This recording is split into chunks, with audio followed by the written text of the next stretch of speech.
আমি মনে করি দীর্ঘদিনের যে সিন্ডিকেট আছে তাদেরকে এই গভর্নমেন্ট সিন্ডিকেটটা ভাঙতে পারে নাই। সিন্ডিকেটটা ভাঙতে না পারার কারণে তারা তাদের ব্যবসাটা মনোপলিভাবে চালাচ্ছে, যার কারণে তারা সংকট দেখায়া তেলের দাম বৃদ্ধি করে বাজারে অল্প অল্প করে তেল ছাড়তেছে। এইটাই মূল কারণ, অন্য কোনো কারণ নেই। বোতল কাটিয়ে তারা ড্রামে ভরে, বোতল তারা বিক্রি করবে না। সিন্ডিকেট তৈরি করে তারা তেলের দামটা বাড়ায় দিচ্ছে এবং বোতলজাত তেল পাওয়া যাচ্ছে না। এখন আমরা চাই যাতে সিন্ডিকেট না থাকে, আমরা যাতে সবাই মোটামুটিভাবে ভালো মতো চলতে পারি।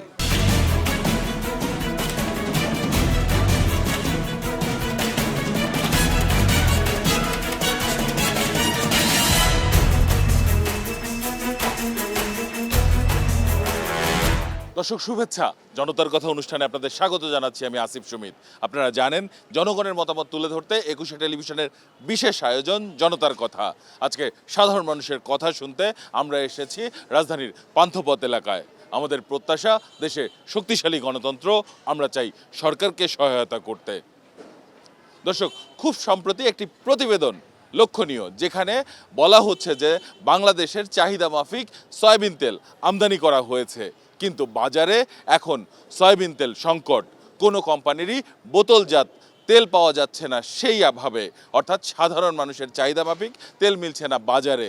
এর কারণ কি? সাধারণ মানুষ কি মনে করেন? এখানে কারা জড়িত জেনে নেব তাদের কাছ থেকেই। আমি মনে করি দীর্ঘদিনের যে সিন্ডিকেট আছে তাদেরকে এই গভর্নমেন্ট সিন্ডিকেটটা ভাঙতে পারে নাই। সিন্ডিকেটটা ভাঙতে না পারার কারণে তারা তাদের ব্যবসাটা মনোপলিভাবে চালাচ্ছে, যার কারণে তারা সংকট দেখায়া তেলের দাম বৃদ্ধি করে বাজারে অল্প অল্প করে তেল ছাড়তেছে। এইটাই মূল কারণ, অন্য কোনো কারণ নেই। তেলের সংকটের একমাত্র কারণে বড় বড় গ্রুপরা আওয়ামী লীগের সাথে দীর্ঘদিন জড়িত ব্যবসা করতেছে। এই সিন্ডিকেটটা ভাঙতে পারলেই এই ধরনের সমস্যা থেকে সমাধান হবে।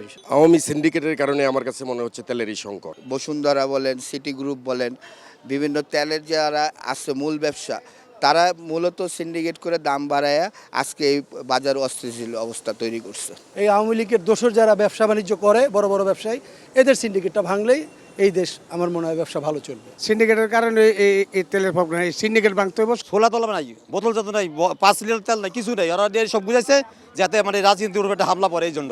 বোতল কাটিয়ে তারা ড্রামে ভরে, বোতল তারা বিক্রি করবে না। সিন্ডিকেট তৈরি করে তারা তেলের দামটা বাড়ায় দিচ্ছে এবং বোতলজাত তেল পাওয়া যাচ্ছে না। এখন আমরা চাই যাতে সিন্ডিকেট না থাকে, আমরা যাতে সবাই মোটামুটিভাবে ভালো মতো চলতে পারি।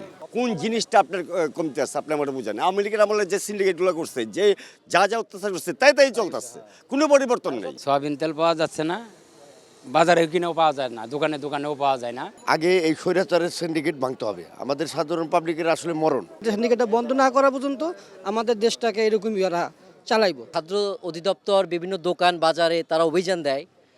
বর্তমানে দেশে যারা এই তেলের বাণিজ্যটাকে জিম্মি করে রেখেছে, তাদের গুদাম, তাদের সমুদ্রে যেসব জাহাজগুলো বর্তমানে ভাসমান, সেগুলোতে তারা অভিযান না করে তারা বিভিন্ন ছোট ছোট বাজার দোকানে সেগুলোতে অভিযান দেয়। এই অভিযানটাকে বর্তমানে যারা তেলের বাজারটাকে জিম্মি করে রেখেছে তাদের অভ্যন্তরীণ জায়গাগুলায় অভিযান চালানো উচিত আমি মনে করি এই সরকারের। অনেক ধন্যবাদ আপনাকে। দর্শক, আপনারা শুনছিলেন যে সিন্ডিকেটের কারণে এখনো বাজারে সয়াবিন তেলের সংকট রয়েছে। এখন সাধারণ মানুষের কাছে আমি জানতে চাই একটি রাজনৈতিক প্রশ্ন। অর্থাৎ খুব সম্প্রতি বিবিসি বাংলা একটি প্রতিবেদন প্রকাশ করেছে, যেখানে তারা বলেছে যে আওয়ামী লীগের বাংলাদেশে থাকা নেতাকর্মীরা মনে করেন ভারত কিছু একটা তাদের জন্য করবে, কিন্তু বাংলাদেশের রাজনীতিতে বহির্বিশ্বের হস্তক্ষেপ সাধারণ মানুষ কিভাবে দেখেন জেনে নেব তাদের কাছ থেকে। ইন্ডিয়া আমাদেরকে যথেষ্ট হেল্প করে, যথেষ্ট ভালো বন্ধু একটা। আর আওয়ামী লীগের যারা গেছে তারা এতিম হিসাবে ওই দেশে গেছে, তাদের আশ্রয় দিছে, এতিম মানুষে আশ্রয় দিছে। এটা একটা তারা মানবতা দেখাইছে। এর মানে তাই না যে বাংলাদেশের বিপক্ষে ইন্ডিয়া আমাদের হস্তক্ষেপ করবে। ভারত এককভাবে কোনো দলকে সমর্থন করবে এটা আমি মনে করি না। আমি মনে করি বাংলাদেশের 18 কোটি জনগণ যাকে ম্যান্ডেট দিবে, ভারত সেই পক্ষে কাজ করবে এবং জনগণের পাশে থাকবে। আন্তর্জাতিক যে নিয়ম আছে, নিয়ম অনুযায়ী বন্ধু সুলভ আচরণ করবে, এটাই আমরা প্রত্যাশা করি। কোনো দল বা কোনো ব্যক্তির পক্ষ হয়ে কাজ করবে না।